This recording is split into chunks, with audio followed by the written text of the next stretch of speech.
All right. We are live. How's it going? I'm taking over Rob's stream. So, just kidding. He should be here. We just had the go live at 10:50, so he's not here, but I figured I'd start it. So, we're just doing a last minute live stream. I got some records that I could show. Rob's been traveling. Here we go. Hey, Rob. Rob, can you hear me okay?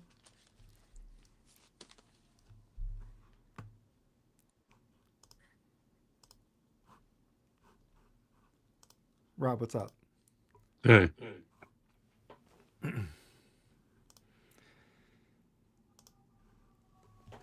So I just had some time away from family, so I figured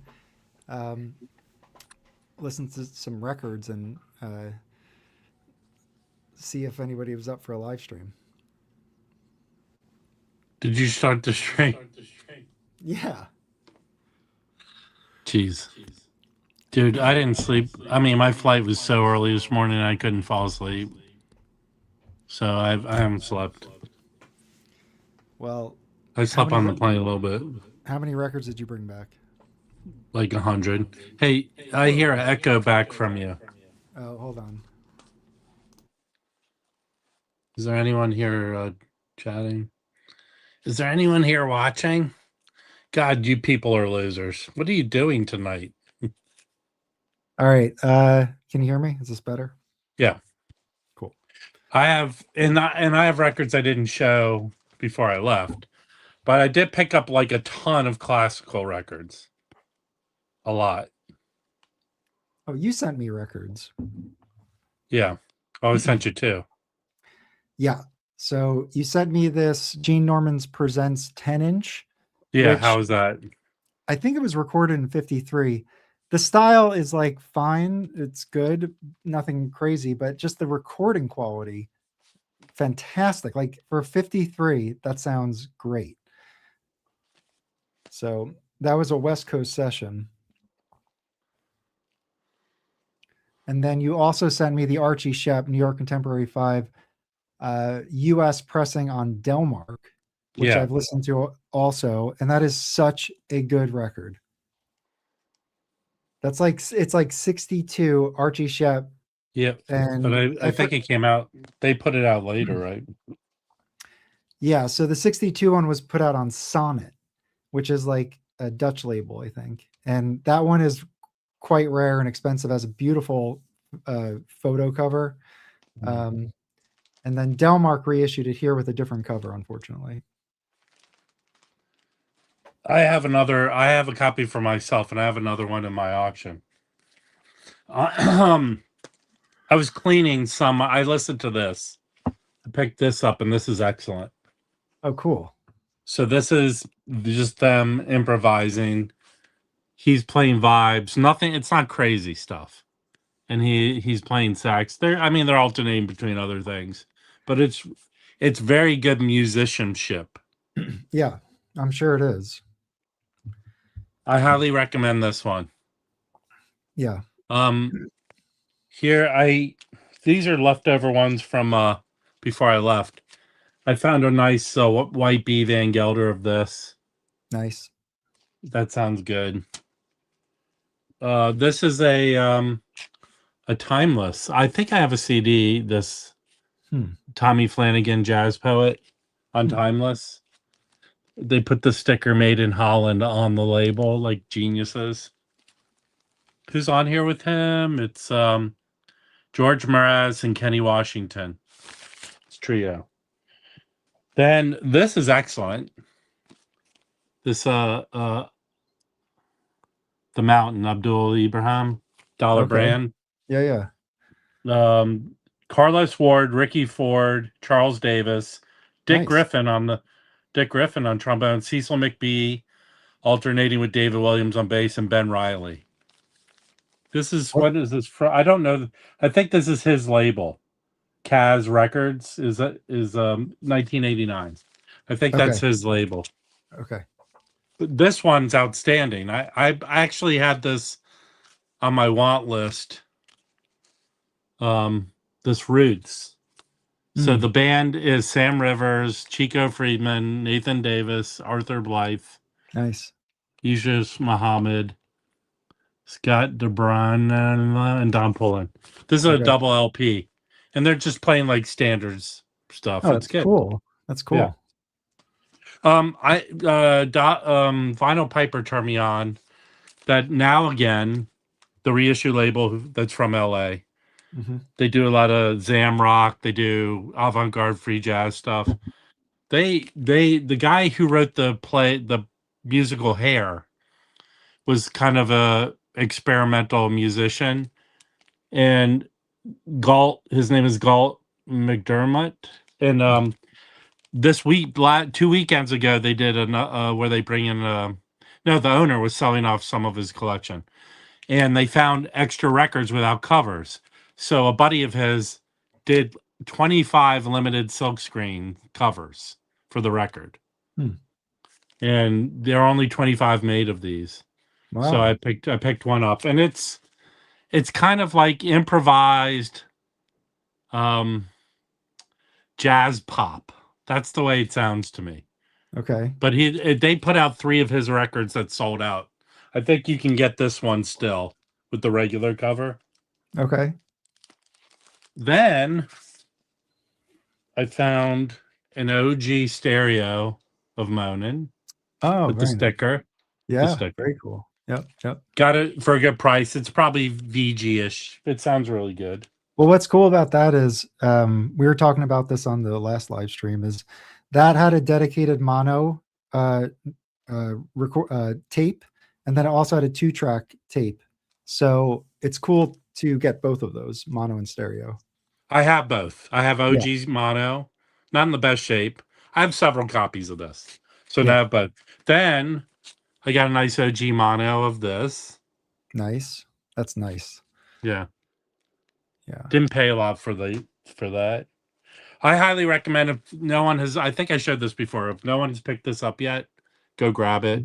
This reissue of the Stephen McCraven, his son's very popular right now, but this is an album from the 70s that this British people reissued this. It's outstanding. Sounds really good. And I got mine from Dusty Groove, who has this pretty affordably. This is a kick-ass record. This Mac Roach Quartet live in Amsterdam. Wait till you see this lineup. It's Billy Harper, Reggie Workman, and Cecil Bridgewater. It is so good. That's what's on the... it's one song per side, and they're just kicking ass. Yeah, they played together on a few records. I found an OG mono of this. Backlash. It's a good... He did like 3 albums for Atlantic. They're good albums. I'm not familiar with them. Who does he play with on them? It's Freddie Hubbard, Okay. James Spalding, Cool. Albert Daly, Okay. Bob Cunningham, Okay. Otis Ray Appleton, and Ray Barbero. This is it's cool. good. Yep. This is probably the best album he did on Atlantic, in my opinion. Then I found I'm trying to think of his other albums. Isn't there one with it's like a Black Saint or something? It has like an angel or Black Angel, maybe. Anyway, it has something like that on one of the Atlantic. I think he only did 3 albums for Atlantic. But I think that one's pretty good too. Whatever that one is. Russell, I've been to that store once. It's not that great. The better store to go to is Joe's Record Paradise, but I think they're only open Friday, Saturday, and Sunday. So I met up with CJ Tunes, Chris, and I took him to my honey hole, which is up around where my mom lives, and we both kicked ass. I mean, that Marion Brown I found there. I got so many records. And then I found an original OJC of Blues for Dracula. Okay, cool. But I picked up a lot of classical. I had a copy of this two eye that was still in the plastic that the record came in the 60s. And I found a 6-eye of the Stravinsky, Conduct Stravinsky, the So Firebird. the 2i and 6i classical, is it red still or is it gray? No, it's gray. There it is. And the 2i is gray as well? Yeah. So this is very clean. On my trip, I purposely was looking. I found a lot of classical. I think I've had this once before, the Strauss Family album on Mercury. I went into a thrift store, which I haven't had a lot of luck lately, and I found a bunch of crap. This Bolero, a white dog, came out as a white dog. This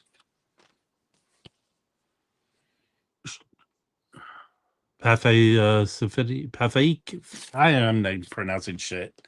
Rob, what's the difference between a white dog and a shaded dog? I think the white dogs came out later. Okay. They came out like mid-60s. This is this is a shaded dog. This one. Okay. The Dyna Groove is not the same as the Living Stereo. This is a Living Stereo, but it came out later. Okay. And there's these white dogs. Here's another Living Stereo. This is I ran these all by, this is a white dog, so it's a later pressing. Okay. Still has a deep groove though, so it can't be that late. Yeah. It's like 65, 66. Oh, right. Okay. Here's an OG Living Presence. Cool. Here's a Blueback. Madam Butterfly. So here, I'm going to show you a couple that Michael recommend you should pick up. He really likes the Telarc digital. Yeah. Yeah, very nice. And then he didn't return back on this one. This is a Mercury. It's not a Living Stereo. Bartok. It's that label's like a later 60s Mercury Living Presence. Yeah. And I think there's a different cover. But maybe it's one that just came out this way. I'm educating myself, guys. I'm trying to learn classical. So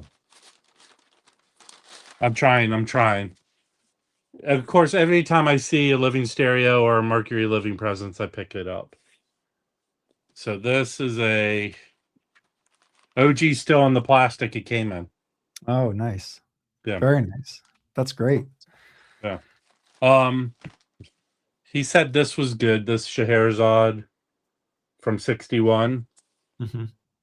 This is part of the London. I have some of the Treasury series. I've had those Treasury series before. I think they sound good. So he says when you see these, you pick them up. These archives. Yeah. Yeah. Yeah, they're basically Deutsche Grammophon, but they're like their archival like wings. So like they're pressed in a similar way. Yeah. So this record is interesting. This is an OG stereo. Chad reissued it in 1991. And it's considered an audiophile record. This it's two different, each side's different. So side one is Lewis, Moreau, Gladstock. Okay. A night of and then Morton Gould on the other side. This is on Vanguard, but this is considered an audiophile recording. So I just got a Vanguard a jazz record that's really difficult to get. I'm super lucky I got it, and I dropped the needle on it. The vinyl that was used sounds dead quiet for like the 50s. So I feel like Vanguard just has really good pressings too. This is, I think, from the 60s, but 91, you can find one of Chad's original reissues that's numbered of this. I've not listened to it yet. Here, hold on. Let me show this record. This is new. It's that Vanguard record I was talking about. You've probably seen this before, but this is the original pressing. It's pretty rare. It's freewheeling, and this is the Ted Brown Sextet with Warren Marsh and Art Pepper. What year? This is a 50. I want to say 56, maybe 50, 56 because it's a mono, and it's a Vanguard, and it's something that's been on my radar because this is part. These are Tristano students, so it's like was up on my want list and it came out for sale, so I got it. They said it was VG minus, and I got it in. It looked like physically fine, like the disc. I played it, dead quiet. I was like stunned by like the how good the vinyl sounded. So I'm sure like if that's on that classical, I think maybe it was because the jacket was messed up here, which is why it got that grading. But I don't know. I mean, it plays fantastic. So if you don't know this one, Freewheeling, is that mono or stereo? Mono. So I think it only came out mono, right? But it's a cool. It's the contrapunctal lines is what they're doing on this, so it's cool. I picked. Here's another still in the shrink. Another. It seemed to be a series that Columbia did, where Stravinsky conducts Stravinsky. This is another one. Yep. And this is in the shrink. Yeah, still in the shrink. This is a 2i with a demonstration sticker on it. Oh, cool. Yeah, Mark Warda said those Stravinsky plays or conducts Stravinskys are like essential. Here's another living presence. This is a nice OG. Hold on. Still has the price sticker. It was $2.35 when it came out. Cool. This is interesting. Someone, Sibylline, I went in there one time and they told me this is so really good. So this is Archie Shepp and Carolyn Krog. Okay. She's I think is she Dutch or Swiss? But she's a jazz singer. And Beaver Harris is on here, and Ard Anderson on bass. So I found it. I just picked it up. And then here's another Bernstein. This is I like it. You know, I never find them in these original inner sleeves, Columbia nice. inner sleeves. That's cool. But this is a 2i. Very clear. It's like no one listened to this. Looks good. But so I picked up the new Strata East stuff. Okay. I've listened to this and this sounds insanely. I have a 90s issue of this. Yeah. But this sounds incredibly good. Yeah. It sounds so good.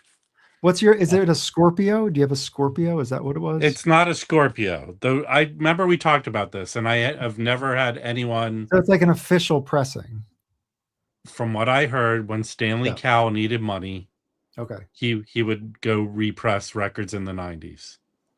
Okay. So I have a Clifton Jordan, I have a Billy Harper, and I have that Heath Brothers that are all from around there, and they sound really good. In fact, the Billy Harper, I got rid of my Pure Pleasure because I thought this version sounded better.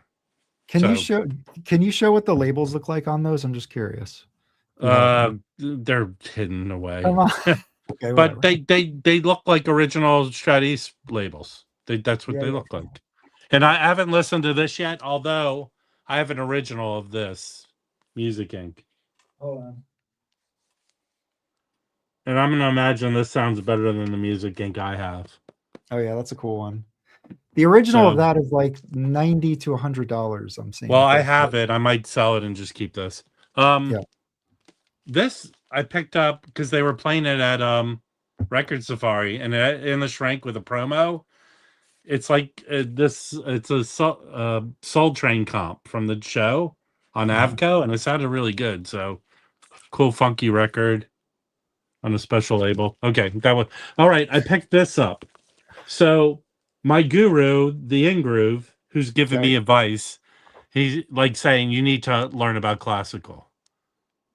I have the Cecil McBee Mark Glassman. I don't need your tutelage. You go away too much. So another thing Mike said to me is the lounge music, the space age lounge stuff. Mm-hmm. If you can find it clean, pick it up because it's becoming desirable. So I Okay. never got an Esquivel record, and I found a mono and a Okay. stereo of this. And I just picked up the stereo of this. So And it's, yeah.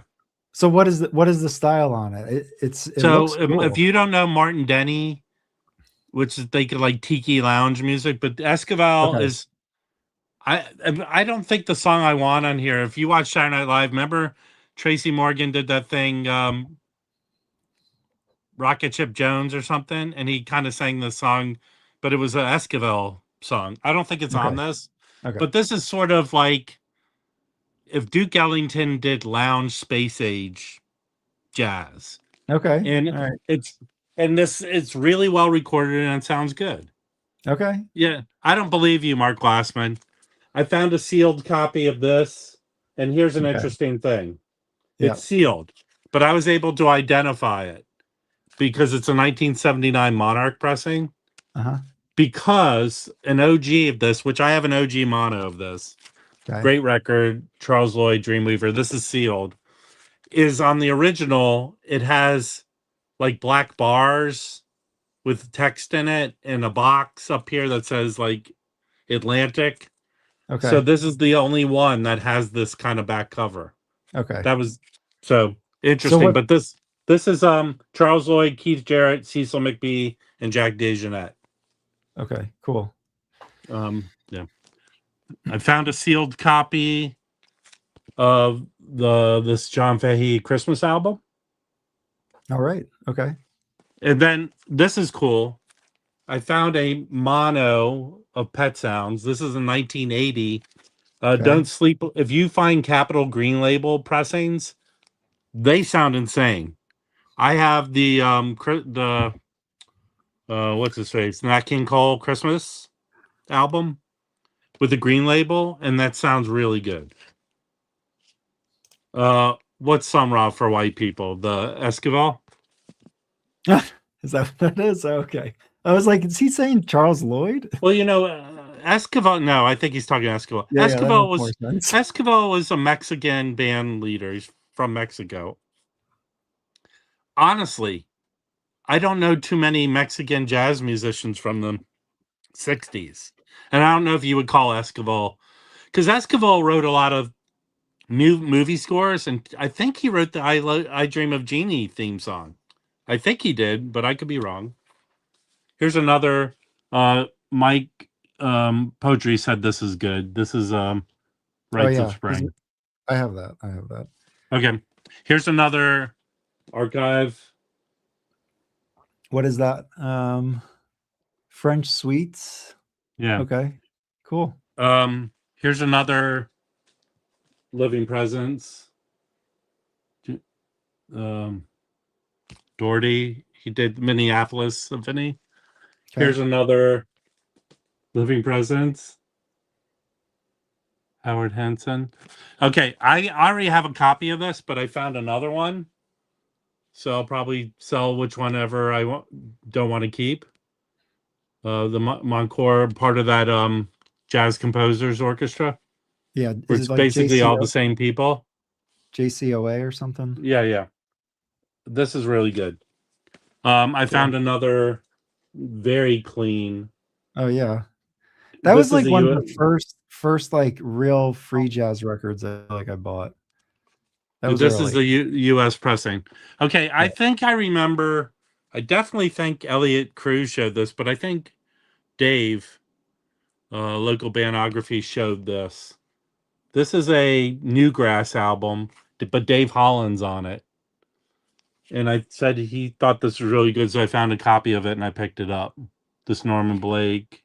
Cool. Okay, I don't know. Can someone out there help me with this? So this record store, which is in Silver Spring, Maryland, had a bunch of no cover, but they had Howard University Jazz Ensemble, 79. So I Okay. know Jerry Allen went there, 77, 78, but I can't find anything that says she might be on this record. Does anyone know if she's on the 79 Well, does Howard does it have University Jazz Ensemble? does it say who's playing piano? Does it It attribute? only has the album, not the cover. And then Oh, when I I see. look it up, when I try and find the cover, It doesn't really have a list of anything. So that's So that's Howard Jazz Ensemble. What year? 78? 79. 79. But she went there. She went there 77, 78, and 79. She's only on the 78. Well, okay. Okay. Do you want to see something really cool? Yeah. This might be the coolest thing I picked up. Okay. This is an OG copy of Iron Man. It came out in 69 on Douglas. And right. the way you can tell is, I mean, you can tell by other things, but it is a deep groove. Very nice. That's cool. So who's all on? Who's on that with them? Well, I mean, if you got the Eric Dolphy, the Record Store Day, yeah, Richard Davis, Clifton Jordan, Huey Simmons, oh yeah, Prince Lachey, Woody Shaw. This, I mean, it's good. Yeah, Sonny Simmons. Mike, don't let Rob show these again on the Jazz Bums. Hey, listen, Mark Glassman. I do 2 live streams a week. Tomorrow morning, to be exact. Wake your stupid ass up and watch it. That is the rule, though. You can only show something once. All right, this is interesting. I found this at that, a lot of good stuff at that Joe's Record Paradise. So this is Benny Powell, Coast to Coast. Okay. Do you know this label, Trident? I do not. But this is he did one side is L.A. with Gilda Mahonez and Donald Bailey. This is later. Right. How many? I don't know. Mahone is doing stuff in like the 70s.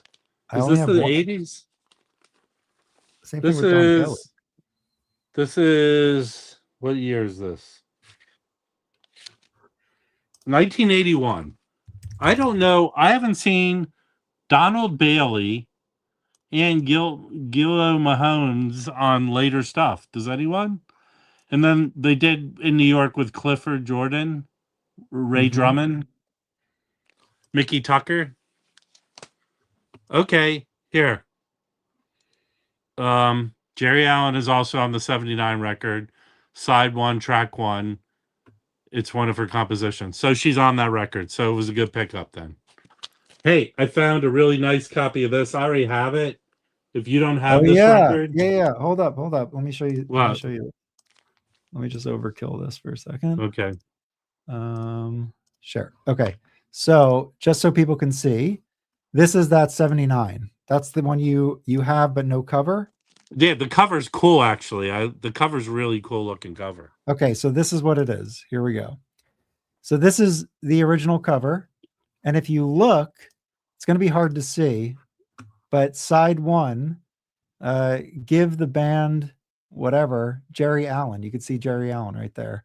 And then there's a quote here, and it's GA. So they put a quote of, so this jacket's pretty cool. Anyway, and then it has pictures of the band. So yeah, cool. So cool. The ones there, they didn't have the 78 there. They had other ones. Here's a cool one I picked up. This is sold out. This Luke Stewart. It's a double LP on that Texas Astral Spirits label. Okay. But it's with Ken Vandermark, and I really don't. I think I have one CD with Ken Vandermark. I know Chris is in love with him. But I streamed this, and it sounded really good to me. So I don't know if anyone else has this one. That looks really cool. Yeah, double LP. Have you ever picked up anything else from that label? Yeah, I have a Roscoe Mitchell record on there. Okay. I found an OG of this. What is that? Art Ensemble of Chicago, The Spiritual on Heirs to Freedom. Yeah. This is I think this is the original one, the German pressing. Mm-hmm. So I know there's reissues of it. I found a Blossom Dearie. I love Blossom Dearie. This is still in the shrink, so I'm going to upgrade my copy. Nice. How's your Blossom Dearie collection? Isn't it complete? there's a record coming out, part of that Verve Vault. Oh yeah, this year. That one I don't have, but I probably have 20 Did you see something the of her records. Did you see the prices of that one, the original of the Blossom Dearie? It's an expensive record. Well, I have an original Blossom Dearie on Verve that I went to a store and he sold it to me for $60. It's a $200 record.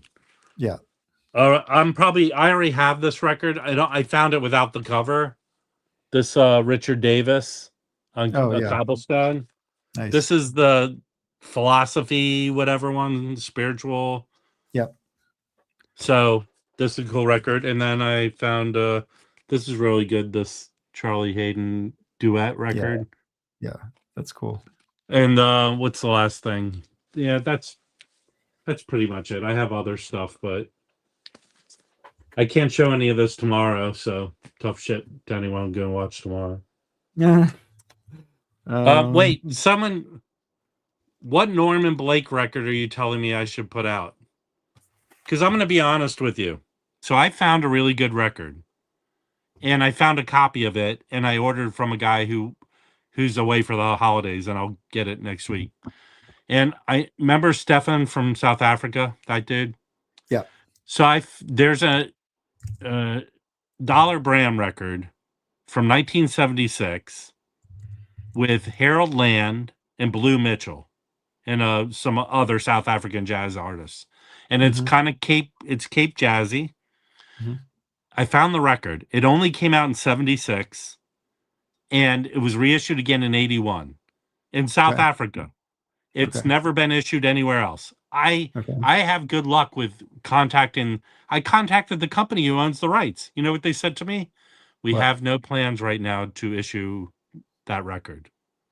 Okay. You haven't issued it. It hasn't been issued since reissued 81. Yeah. And it was once. And it's a fucking killer ass record. It really is. Yeah. So that was one record I tried to work my way into. But I don't know what Norman Blake record you're talking about. Yeah. So you're looking for a tape to reissue? I'm looking for an album to reissue, and I don't want to. The stuff, some of the stuff I've been trying. Like I got really far with one record. Yeah. But it just didn't work out. So I'm trying to find something that's really interesting for people that isn't that askew, like people can get into it, but it's not part of the typical reissues of everything, like the one, that McCraven record. That would be a good one if I could find something like that.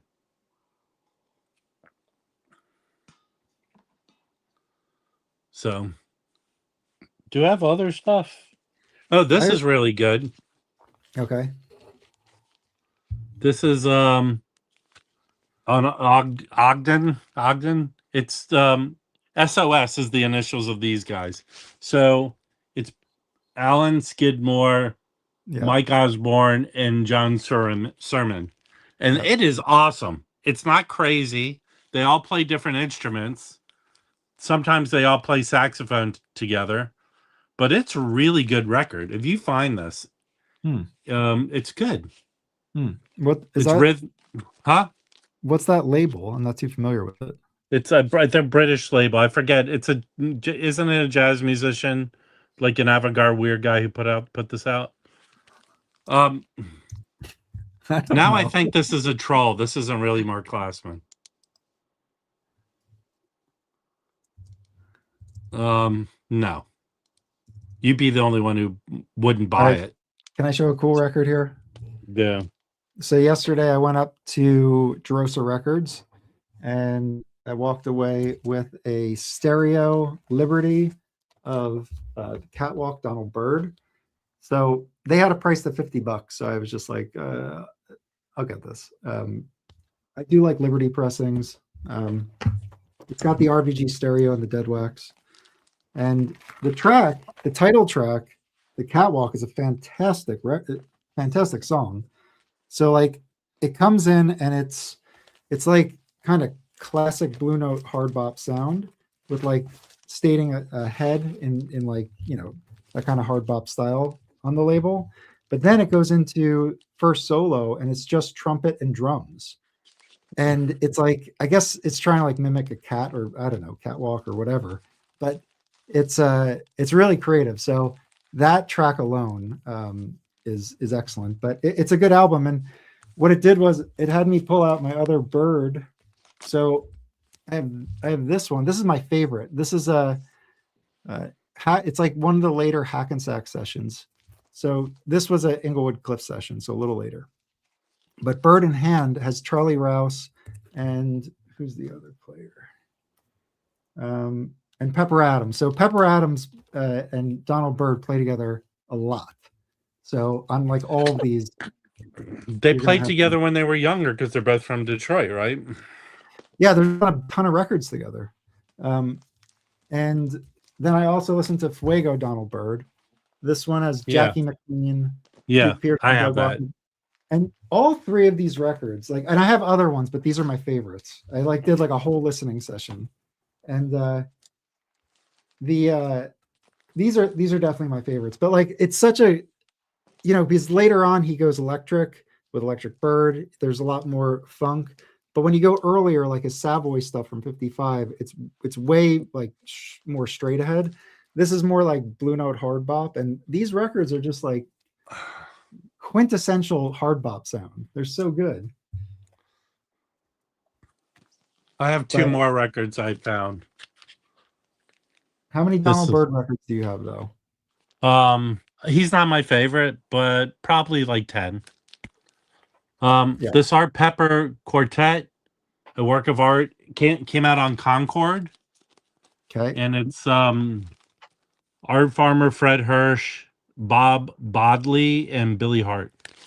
Okay. And you know, this confirms it. This record is him just doing kind of standard jazz, but the Concord records are so well recorded. They sound so good. Okay, here's a cool one. This is a thrift store find. This is an OG mono copy of Ellington Indigos. Oh, nice. And it's very clean. Yeah. Very clean. Does that say who's on the band anywhere? Because I think that's like classic Ellington band.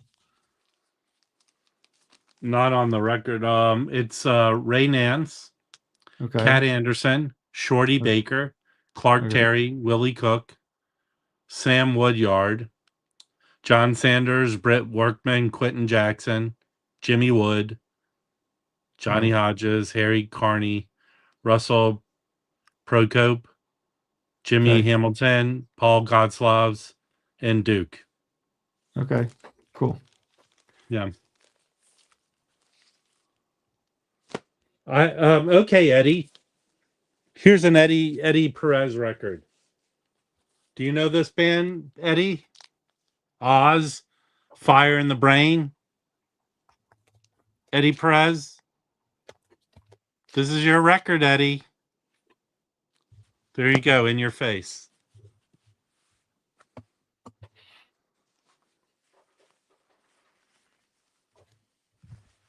Yes, I have a copy of that, Mark Glassman. Yes. I think I have all the Sonny Simmons. I have well, there are only 2 contemporary, but I have that, yes. Do you have that, Eddie Perez? Do you have that record?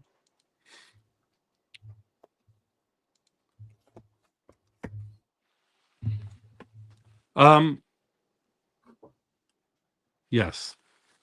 There you go. When I was with Chris, CJ Tunes, he was pulling out like crazy cool CDs. Like there's a Benny Wallace that came out on Audio Quest, but only on CD. Mm-hmm. It's with him and Tommy Flanagan and a full band. Mm-hmm. That was cool. You know, it's a cool CD. This is a cool CD. This is Anthony Braxton, and he does 8+3 Tristano compositions for Warren Marsh, and this is so good. Excellent Anthony Braxton. This is like my favorite thing I've ever heard him do. The second favorite thing would be the Monk, when he did this for Monk, but this is so good. It only came out on CD, so Hey, Anyway, Loki, rewatch the stream and look at all the classical records I showed. Tell me if there's anyone that piques your interest. There you go. Did did you do anything unusual for the holidays? I just had family over. Yeah, I hung out with family. Um, yeah, I didn't do. I mean, I only went record shopping like 3 days during the trip. Yeah. Um, I didn't purposely go. I went to in Falls Church, Virginia. There's a CD seller. That's a good Hmm. store. I didn't find a ton of stuff there. Then I bought mostly from the Honey Hole I go to. Like that, he had a killer amount of good stuff. Yeah.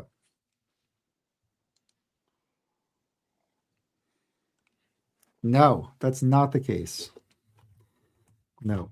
And also, some of those, it gets confusing, but if there's a stereo master tape, then it's a true stereo. That's all you kind of need to do. The electronically rechanneled are if there's only a mono tape and they're trying to put out a stereo. So, regardless of whatever markers are on the jacket, if there's stereo tape, it's true stereo cut. Hey, I'm not.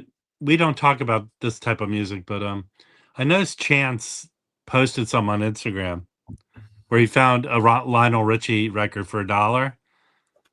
And I don't know what label this is, but they're putting out an audiophile Lionel Richie record for $100. Okay. I know. It's like, what? I don't know. So Rob, what type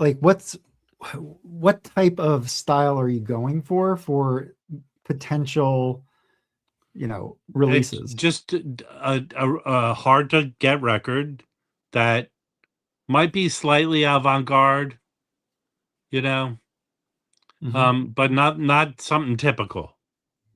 The records I've tried to right now, the guy I'm trying to go after is more standard, but there's no indication who he died, and there's no indication what he did with he had his own label, and there's no indication on what he did with his recordings.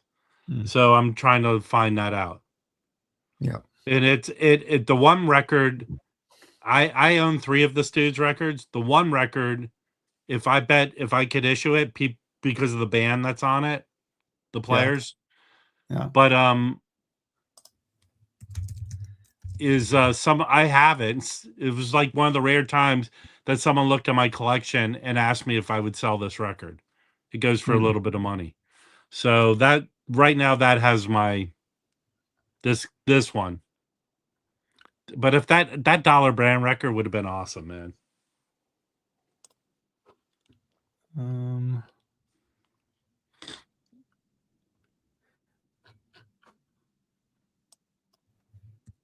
just looking for something. I want to show you something. If I could find it here. Okay. So it is Jazz Records. So Jazz Records is a company founded by Lenny Tristano. When Tristano died, he died, I think, in like 76 or something like that. His son took over the estate. His son passed away in 2010, and I'm not sure, where this material sits now, but he put out some archival stuff. Yeah, His well, son, like East West has an archival one. but not only, like there's like this and these would be like Tristano star students that they're putting stuff out on his label. So like I don't know, like this could be something that you could try to find who owns this. I mean, I feel like it's small. It might be worth a shot. Um, I think I'm looking for something that in the 70s, Okay. but I don't know. We'll see. It's not like, if I do it again, it'll be a crowd sourced funding, and I have to put a campaign together, but I have to be able to get the recordings first, the rights to it. Yeah. Hey, now what's the deal with you, Mark Glassman? I thought you were not buying any more records. You whittled your collection down to what you want, and I saw you bought that Coltrane box. Mark, how many jazz records do you have in your collection? I think he whittled his collection down to 500. I thought. 500? That's okay. I thought he did that, Okay. but now he's picking up new records, like he's reinvigorated. Yeah. Yeah. That's cool. I don't have any of his stuff.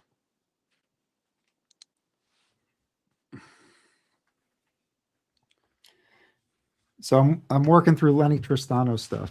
This is all my Tristano school records. If you want some cheap Lenny Tristano heat, is Atlantic put out a twofer with his 2 Atlantic records. That's cheap and it's good. Yeah, yeah. But yeah, I think I might do a video on it, but I feel like I have a lot more listening to do. It's such a good story. His story is so cool. Well, he really didn't record much, right? He just taught. He didn't record much, but he recorded enough and did novel things every time he recorded that it's like he just did everything early, like before anybody. So he was just a creative guy. And then like his students were all fantastic. Like they went, Warren Marsh, Lee Konitz, like the. Are you familiar with this guy, Joe Auberny? He's another jazz pianist. Yeah, yes. He has a steeplechase. Is he any kind of connection to Lenny Tristano? He might. I've looked into that record. He has a record on Steeplechase, I'm pretty sure. Right, no, he has a bunch of records, but he kind of, without knowing a ton of stuff. Joe Albany. Yeah. The thing is, so with the Tristano thing, like what makes him unique are like 2 things. Well, multiple things, but like he was playing, it's like they call them like linear solos, like they just kind of are continuous and they're cold, like they don't sound like as passionate as like a bebop solo. So they have like this kind of cold, like contrapunctal style where like all the lead instruments are like equal and nobody really kind of goes too far out. So it's like it's this weird, like cold, like real clean lines that everybody's playing, and it's a really cool sound. So anyway, that's what like he kind of brought that type of thinking. And what was important was like his players, like Lee Konitz, who played alto. It was very hard to not sound like Charlie Parker back then because he was so dominant. And Lee Konitz really does have like his own kind of style coming from that school. So it is interesting to hear another early style develop, which is like the whole story. And there's so much other cool stuff about it. Oh yes. Yeah. That has the 2 earliest free group improvisation recordings. Those were, I think they're cited as the first 2. That's on that album that you just pulled up. I actually have the original 7-inch with both of those tracks on his private label. But yeah, he's pretty. Where did he did he teach at a school or did he privately teach? He privately taught. I think he came out of Chicago, and then he came to New York after Chicago, and he played. He was like working like a working jazz musician, and he recorded for Keynote Records. And anyway, I won't go into the whole thing, but I watched the interview with one of his students, Peter Ind, and he was talking about how when he first heard Lenny, it was like a 78. He was listening to a 78 in England of him, and he was like, we heard what he was doing, but we didn't really understand it. And anyway, so he ended up becoming a student in a really weird way. But anyway, it's a great story, and an area of jazz that I think needs more attention.